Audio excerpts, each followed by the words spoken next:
ব্যস্ত ঢাকায় সবাই ফিরতেছে। তো বৃহস্পতিবার রাতে ঢাকা পৌঁছেছি, 10টার দিকে বাসায় পৌঁছেছি। এরপরে আজকে প্রথম বের হলাম বাইক নিয়ে, জাস্ট চেক করার জন্য যে আমার কাল থেকে অফিস করতে হবে। সো নিয়মিত সকালবেলা অফিসে যেতে হবে এবং রাত্রেবেলা আবার আসতে হবে বাইক চালায়। সেটার প্রিপারেশন স্বরূপ আর কি করছিলাম।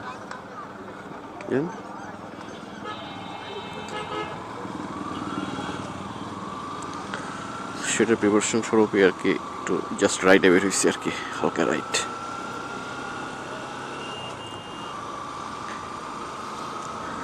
তো আমার মোবাইল এখন ইঞ্জিন অয়েল হচ্ছে 1259 কিলো চলতেছে।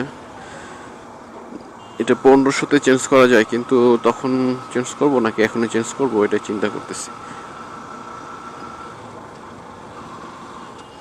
গিয়ার চেঞ্জিংয়ে তো প্রবলেম হচ্ছে না, ঠিকই আছে। আরও এক সপ্তাহ পর চেঞ্জ করা যায়, প্যারা নাই।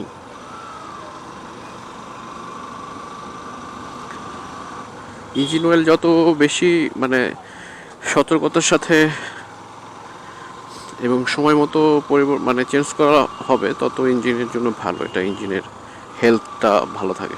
আমি জাস্ট একবার মানে দিতে একটু দেরি করছিলাম, মানে ভুল হয়ে গেছিলো, মনে ছিল না যে কখন দিব।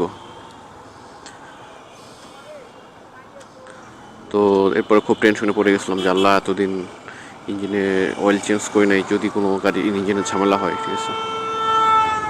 তো দেখা গেল মতো ঝামেলা হয় না। এরপর থেকে আরও সচেতন হয়ে গেছি যে কোনোভাবেই যাতে এটা টাইম লাইন বা নির্দিষ্ট যে সময়, সেই সময়ের পরে না যায়।